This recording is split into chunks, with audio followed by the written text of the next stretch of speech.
that's a bit of a mad one. I don't think I've ever seen that before, where the host will not be playing the opening game. But Qatar themselves, so they lost friendlies to the Republic of Ireland 4-0, and Serbia 4-0 in the last year. They're not a good team. It is what it is.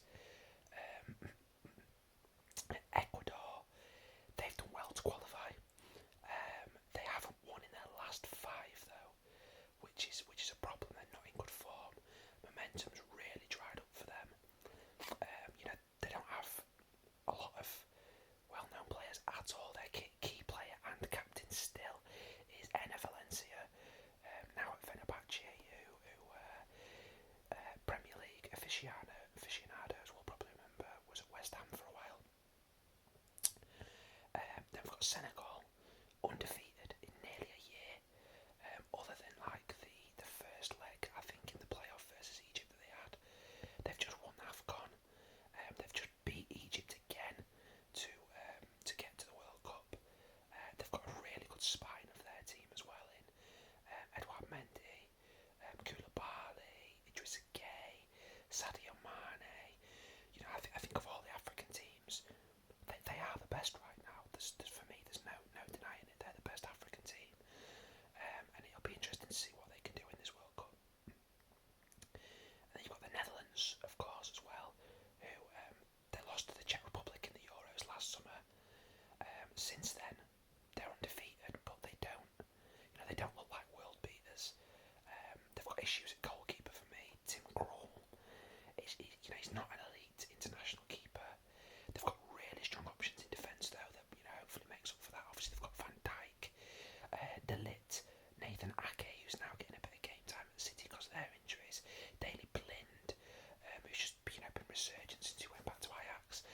Denzel Dumfries, really good players. Emerging talents as well in Owen Vindal and Jorian Timber from Ajax as well, who a lot of top clubs apparently after Timber in the summer. They've got a strong centre as well in Wijnaldum, even though he's not getting as much game time as probably he would want at PSG, and things haven't worked out for him there. They do have Frankie de Jong though. They've got some attacking talent as well in Bergwijn, Daniel Marlin, Dan Schuma, who's done really well at Villarreal, and Berghuis, and of course Depay.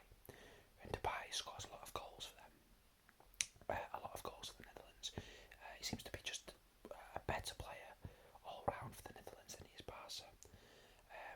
I think it'd be definitely Netherlands or Senegal to win the group, but I do fancy the nous Van Gaal to kind of lead them over the line and pipping Senegal to top spot in that group. So Netherlands top and Senegal number 2 for me. Group B then we've got England, Iran, the USA, and then either Scotland, Wales or Ukraine.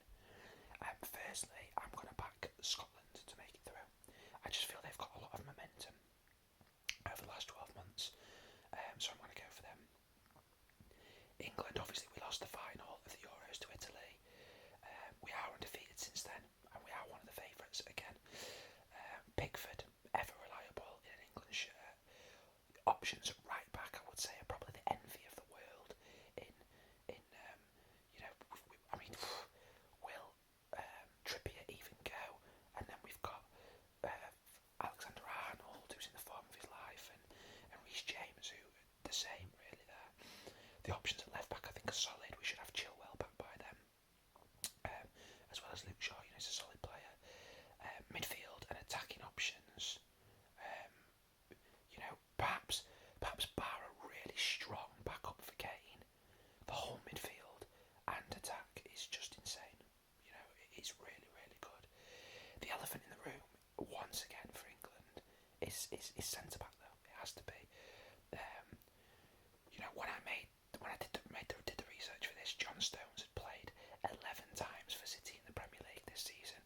Now in the last couple of weeks he has gone on to make more appearances in the league and has actually been solid. I really hope we're going to be heavily reliant on John Stones and him being in some form, because Harry Maguire's in the worst form of his life. And because of this, I think we got a bit tell from Southgate in the recent friendlies in March, I think he recognises that we're in a very, very weak position at centre back now, and I think we will see us playing a back three after the group games. You know, maybe against USA, maybe against Scotland or Wales, we'll play a back three. Iran, I think we'll play a back four. But then after that, I think every single game that we can get to, we'll have to play a back three, because you just can't rely on Maguire and Stones to cut it at this level as part of a back four, and that's tough. Hopefully, the attack can make up for that. But yeah, it's tough going. Iran are definitely one of the better teams in Asia. They've only lost once last year, which was to South Korea, which is no shame. They also drew with South Korea in the reverse fixture. For them, they're just not as good as any of the other teams in this group, though, unfortunately. USA, they're not in the best form. They've lost to Canada, Panama, and Costa Rica in the last few months, which is not good. Their coach as well, Greg Berhalter, largely only managed in MLS to not, huge fanfare. He's not got a convincing CV. He's not credible at this level for me. They've got some good players in there. They've got Weston McKennie, Serginho Dest, Gio Reyna, Tyler Adams, and of course Christian Pulisic as well. Their depth though is very, very weak, and despite the players that I've just mentioned there, they are weak in certain positions, and a couple of injuries going into this World Cup would make that even worse for them. Scotland disappointed at the Euros. They have built quite a bit of momentum since then though, with impressive wins to Austria away, which is a great result. Denmark at home as well in the qualifiers, really good results. They do have some good players as well these days. Andy Robertson, the captain, world class left back. Kieran Tierney, really good player. Scott McTominay, solid. John McGinn, solid. Stuart Armstrong's a decent player, and Lyndon Dykes and Shea Adams, they're a handful up front, and Scotland play to their strengths in quite a good way. They try and get runners off them, and they press a lot. And do you know what? They're a really hard-working team, Scotland. So they've got momentum. For me, though, this is England's easiest group that I can remember in a long, long time, and they should qualify top at a canter. After that, I think it's a fight between the USA and Scotland, but I'd be backing Scotland to make it through. So England first, Scotland second. Group C then, we've got Argentina, Saudi Arabia, Mexico and Poland. Now Argentina, of course, beat Brazil in the final of the Copa America last year. They're undefeated since then as well, with some impressive results in South American qualifying. They've got a great keeper in Emi Martinez. They've got some good young defenders finally emerging now in Christian Romero and Montiel at Sevilla. Otamendi is getting on at 34 though. They've got some excellent options up front, of course, in Dybala, Martinez, Messi, Correa, Rodrigo de Paul and Leandro Paredes. They're not the best Argentine midfield options that we've probably seen in the last 20 years, but they are solid and they work hard, and Di Maria is still a key player as well. A good team. Probably not everyone's favourite to go on and win, but don't be surprised if they do make it to the latter stages. Argentina, absolutely. Saudi Arabia then, mixed form as of late. They beat Australia to get here, which is good. They've lost to Japan and Morocco recently as well, though. Not a great side. Mexico lost the Gold Cup final to the USA last summer. They also lost to them and Canada in qualifiers since then. They've really, really not got a very good defence at all. Their midfield and attack is decent though. They've got Edson Alvarez, Hector Herrera, Eric Gutierrez, of course Raul Jimenez, Irving Lozano, and Jesus Corona. So that end of the pitch is pretty good. It's the defence that would worry me for them. Poland, really poor Euros by their standards. Very disappointing. They beat Sweden recently to qualify via the playoffs. So they didn't even qualify from the European groups. Automatically they had to go through the playoffs. They don't look hugely convincing, but of course they have got the Lewandowski factor. Szczesny's an experienced keeper.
Renato Tapia of Celta Vigo is kind of like the only player in their entire squad who plays for a decent European team, and they're of course therefore going to be reliant on teamwork rather than individual stars, really.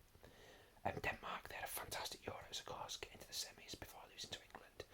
They've also been in good form since, apart from that 2-0 loss to Scotland in qualifying. Schmeichel's still a fantastic keeper. They've got promising defence with Anderson and Christensen, as well as some experience there in Kjaer. In midfield, they've got Eriksson, who's obviously resurgent. He'll no doubt be their talisman. They've got stability in Højbjerg and Delaney. But for me, for Denmark, it's the firepower up top that limits them the most. Braithwaite and Poulsen, they're not elite level international strikers. Tunisia, they had a very disappointing AFCON, getting knocked out to Burkina Faso, and they also lost to Gambia in the group stage, which is very disappointing by their standards. They scraped through against Mali in the playoffs to get here as well. I think we've definitely seen better Tunisia teams in the last 20-30 years. Goalkeeper and defence in particular leaves a lot to be desired. In midfield, they've got Elias Skiri from Cologne, who's a decent player, got a bit of fanfare about him these days. Up front, they'll be reliant on Wabi Kazri. Premier League fans will remember from Sunderland, and he's been doing well in Liga for a few years now. Wabi Kazri, to be fair, he's a decent player at Saint Etienne, and he's by far their best player. I think for me, the fact that Hannibal Mejbri, a player in Man United's under 23s, has 12 caps already for the senior side in Tunisia when he's 19 years old. It kind of tells you where Tunisia are probably at the minute. I think with this group, if both France and Denmark don't get through, something's gone really, really wrong. I wouldn't be surprised, if Denmark ended up pipping France to the top spot, but I'm not going to necessarily bet against France, so I will go for France 1 and Denmark 2. Group E, we've got Spain, Germany, Japan, then Costa Rica or New Zealand. Firstly, I would back Costa Rica to win their playoff and get there over New Zealand. Spain, they went far in the Euros. They lost a narrow semi to the eventual winners in Italy. Throughout, though, I don't think they were spectacular, I have to say. They drew with Sweden and Poland in the group stages. They needed extra time against Switzerland in the quarters. They went far in the Euros, but they weren't particularly great. Since then, they have also lost to Sweden in the qualifiers as well. David De Gea seems out in the cold due to his ability with his feet, which is going to now be a similar concern for Ten Hag, despite him probably being Man United's player of the season this season. Interesting to see how that'll play out at Man United, but obviously he's not in the Spain team. Unai Simon, though, is a solid option. The centre-backs are young and don't have a lot of experience in the likes of Pau Torres, Eric Garcia and Aymeric Laporte. But Pau Torres and Laporte, they are both good young players. Both left-footed, though. Both left-footed, which could be an issue. Their midfield has a lot of strong options in Rodri, Pedri, Koke, Gavi. We might see the return of Busquets and Thiago. But for me, I think if Morata's to be their main striker, that might once again prove to be their downfall, unfortunately. He's just not as good as a lot of other international strikers. Germany, a very disappointing Euros for them, losing to England. This seems to have made them a bit angry, I think. And since then, under their new coach Hansi Flick, coming in from success at Bayern, they've won every game apart from drawing a friendly against the Netherlands last month. So, they're back on it, I think. Germany are one of the form teams going into this World Cup, which is going under a lot of people's radars, I think. And they've got a really strong coach now with an abundance of talent. I do think they've got all the ingredients to go very far in this tournament, Germany. I think that's going to be a sleeper for a lot of people. Japan, mixed form for Japan, having lost to Oman and Saudi Arabia in qualifying. But then they've returned the favour in the return legs, to be fair. They've got an aging defence in Yuto Nagatomo, 35, and of course Maya Yoshida, who Southampton fans will know, at 33, plus their goalkeeper Kawashima's 39. That kind of worries me for them. Tomiyasu of Arsenal, though, is a really good player at right back.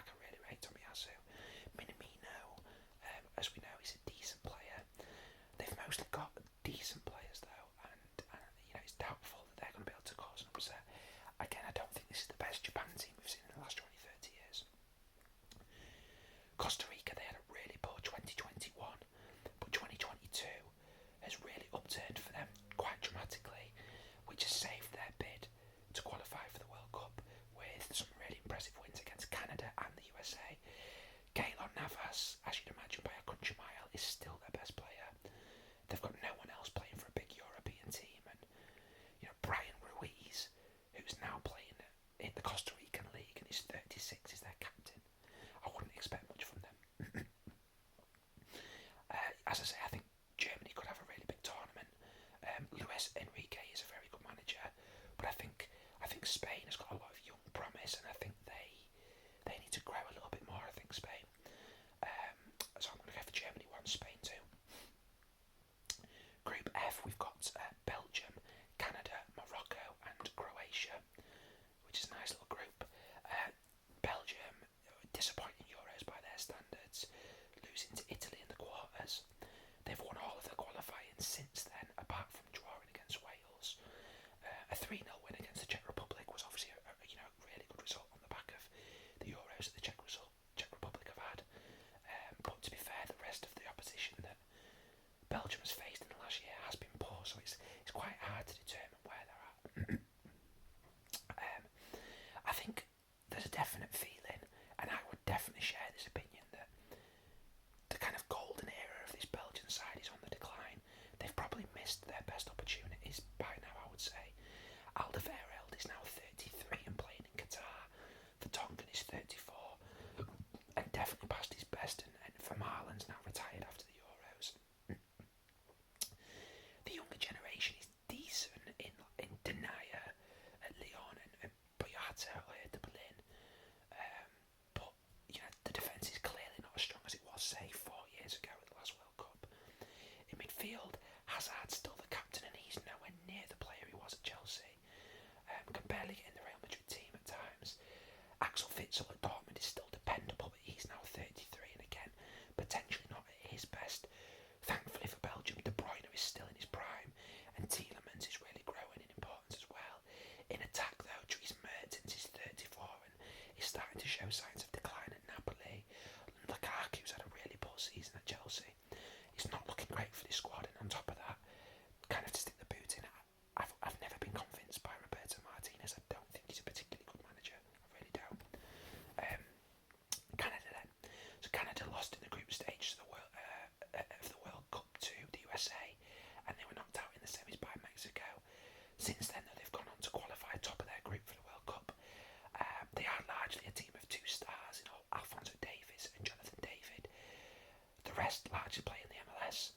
They're definitely untested at this level, and they've not qualified, obviously, for the World Cup in a long, long, long time. I think it's a tough ask for them to get past the experience of Belgium and Croatia, and I think Morocco's got a bit more depth than Canada, but don't be surprised if Canada do pull out, a decent result out the back. Morocco, they had an excellent 2021 form-wise, and they lost on penalties to the eventual finalists, Egypt, at the AFCON, which is no shame, really. Yassine Bounou of Sevilla is a really good keeper. Ashraf Hakimi and Roman Saiz are really strong parts of their defence. They've got the La Masia graduate Mounir, who's now at Sevilla. He's a decent option on the wing.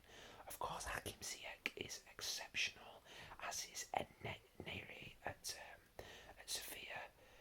The centre of midfield, I think, is a bit light, with Sofiane Amrabat of Fiorentina probably their best option. But a decent squad there. Some decent players and more depth than Canada, I would say. They do have the potential to cause an upset against Belgium or Croatia, but I just don't think they will. Croatia, obviously, after reaching the World Cup final, they've disappointed since then. They only reached the quarters of the Euros. They've also been largely indifferent in their qualifying form since the Euros, drawing at home to both Slovenia and Slovakia, which they'll be highly disappointed with.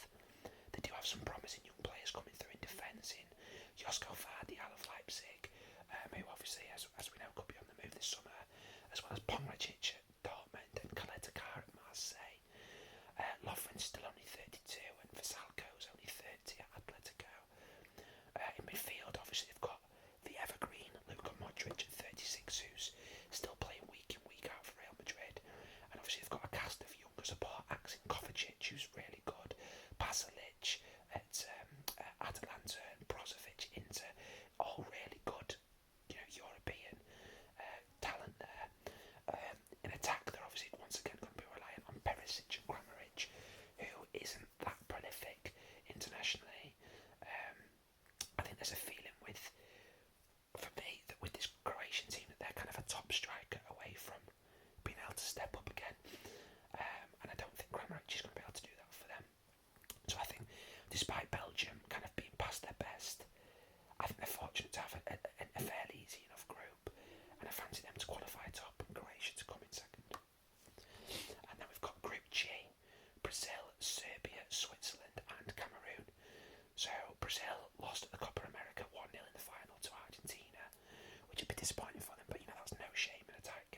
players, 37-year-old Thiago Silva. They've got Marquinhos and Eder Militao, who's now playing week in, week out for Real Madrid. They've got Alex Telles, Danilo, Alexandro and Renan Lodi. They're all good options at fullback. Casemiro and Fabinho again. They could potentially lay claim to being the best two defensive midfielders in the world. They've got Fred and Bruno Guimaraes and Lucas Paqueta, who are all really good squad options in midfield as well. In attack, they've got Coutinho, who's obviously quite resurgent at the minute, Firmino, Gabriel Jesus, Rafinha, Neymar, Vinicius Junior, Richarlison. You know, the options are endless there. I think if they can get the selection right and build momentum, they've got their best chance of winning a World Cup since 2006 for me. I really believe that. They look pretty formidable these days. Serbia then, so they didn't qualify for the Euros, which is a big disappointment for them. Since then, they've been undefeated in qualifying and they've had impressive wins against Hungary and Portugal. In that, they've got Rajkovic of Reims, who's decent but not a top keeper. In defence, they've got the Fiorentina duo of Nastasic and the highly sought after Nikola Milenkovic. In midfield, they've got some good options in Grujic of Porto, who Liverpool fans might remember. Milenkovic Savic at Lazio is a big player for them. They've got Gudels of Sevilla, who's struggling to get game time. Kostic at Frankfurt, who was exceptional against Barcelona recently. And of course, the captain, Dusan Tadic of Ajax. Up front, they've got some incredible options these days in Vlahovic, 40-goal championship scoring Mitrovic and Jovic as well. They're a growing team, and I think in Vlahovic now they've got a legitimate start. Switzerland had a mixed Euros, drawing to Wales and getting battered by Italy at the group stages and then only just scraping through.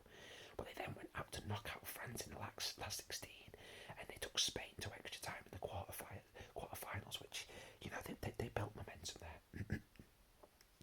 Since then, they're also partially responsible for Italy not even reaching the World Cup after drawing with them home and away in qualifying.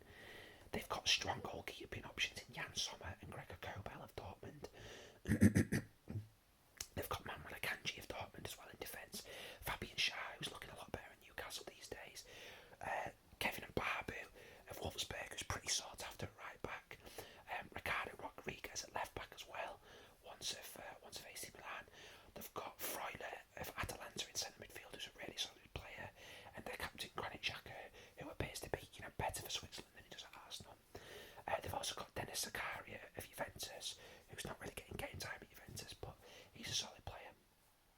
I think a lot will once again depend on Seferovic and Shaqiri and whether those guys can create enough, which I think is a big ask. Cameroon, they lost on penalties in the semis to Egypt, and then they won on pens against Burkina Faso to finish third at AFCON, which is, you know, a pretty good tournament. They qualified for the World Cup after beating Algeria in extra time in the playoffs. You know, Onana's a very good goalkeeper. Zambo Anguissa at Napoli is a decent centre mid. I think the defence and the midfield, though, don't have a lot of strength overall, in honesty. Choupo-Moting at Bayern and Toko Akambi of Lyon are decent, but I think Cameroon will once again be hoping that Vincent Aboubakar can carry on his AFCON form from the World Cup. I do think there's some decent sides in this group, but Brazil should win pretty comfortably. You know, I think it's between Serbia, Switzerland and Cameroon. It could be tight, but I just think that, you know, Serbia are building momentum now, and Vlahovic could be the difference maker, so I'm going to go Brazil 1, Serbia 2. Wow, 29 minutes in, well 30 minutes in, and we're only on to the last group, so it's going to be a long one, this, guys. Treating you to a long one. Group H, in the final group, we've got Portugal, Ghana, Uruguay and South Korea. So Portugal, they were knocked out by Belgium in the last 16 of the Euros. Since then, they've been defeated by Serbia, and that meant they had to go via the playoffs, where they beat Turkey and North Macedonia. I think the goalkeeper's a position of strength for Portugal with Rui Patricio, and then they've got Diogo Costa and Jose Sá as backup, who's having a phenomenal season at Wolves. At right back, they've got João Cancelo, who's world class. Nelson Semedo's a great backup as well. Left back, Rafael Guerreiro and Nuno Mendes, two of the best kind of left back options that any international team would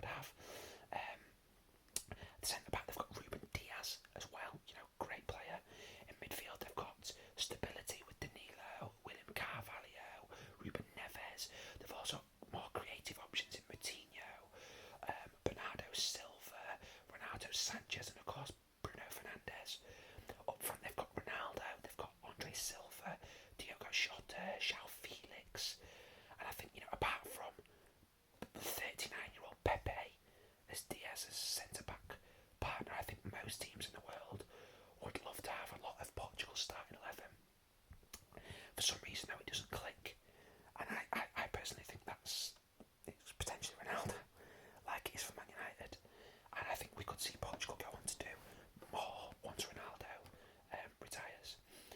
Ghana, they had a terrible AFCON, crashing out of the group stage after losing to Morocco and Comoros, and they drew with Gabon as well. Since then, they've qualified for the World Cup by beating Nigeria on away goals in the playoff. They've not got a good defence or keeper, in truth.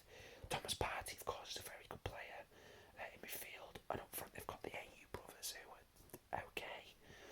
I think this is one of the weakest Ghana teams that have qualified in quite a long time, in all honesty.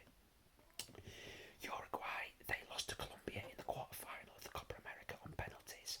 Since then they've had some very poor results as well, losing to Brazil 4-1, Argentina 3-0, and losing 3-0 to a 10-man Bolivia.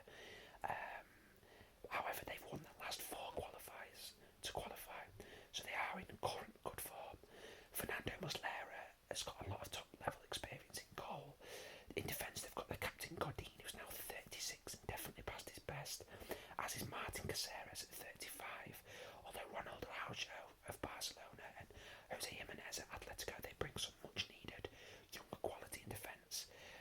Matthias Vecino, Rodrigo Bentancur and Fede Valverde, they bring a lot of energy and quality to the midfield, but up front they've got kind of the ageing duo of Cavani and Suarez, but thankfully they've got a new star up top in Darwin Núñez at Benfica. South Korea draws for them against Iraq and Iran, plus a loss to the UAE recently, kind of show the level that South Korea are at these days, unfortunately. Most of their squad play in Japan or the South Korean leagues, which just isn't high enough standard, and of course they're going to be relying on Captain Fantastic Son Heung-min.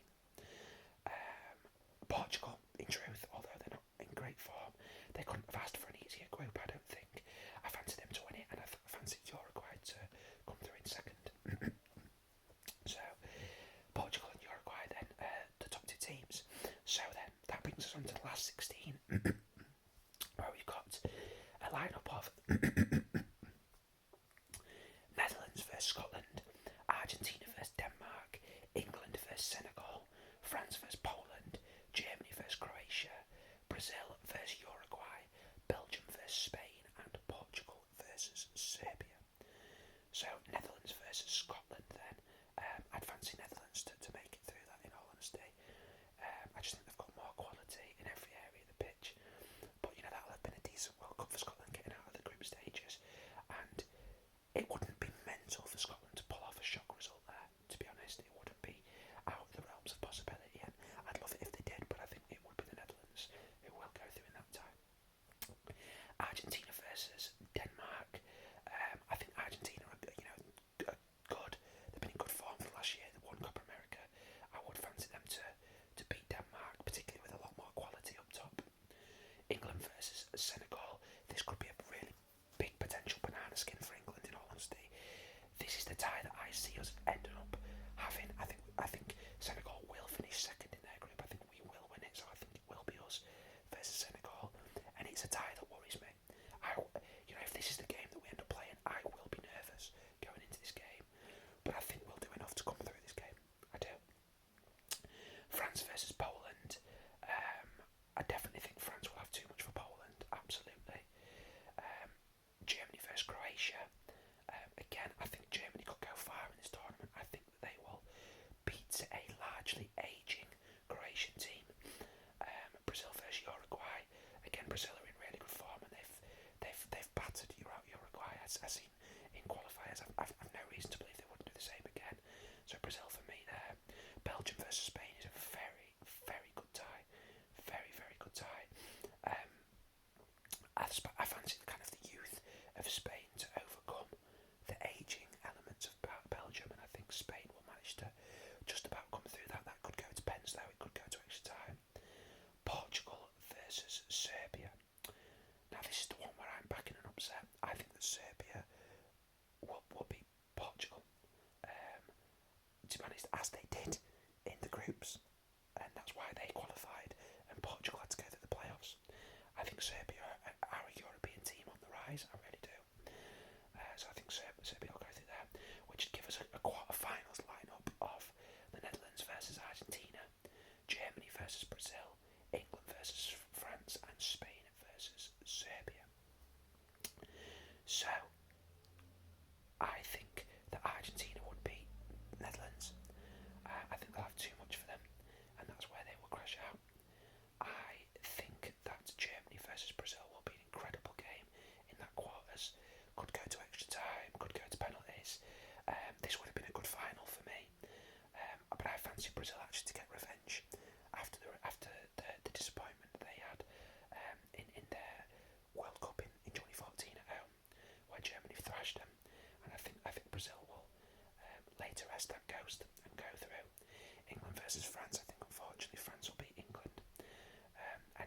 think Serbia will have, had a great World Cup to get here, but I think Spain will have just a bit too much for them, which will give us semi-finals of Argentina versus Brazil and France versus Spain.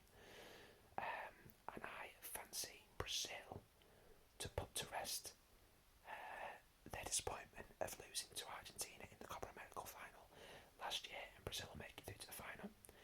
And I think that France will make it past Spain as well. Spain will have had a good World Cup to build on, making it to the semis, and France make it to the final. In that final, I fancy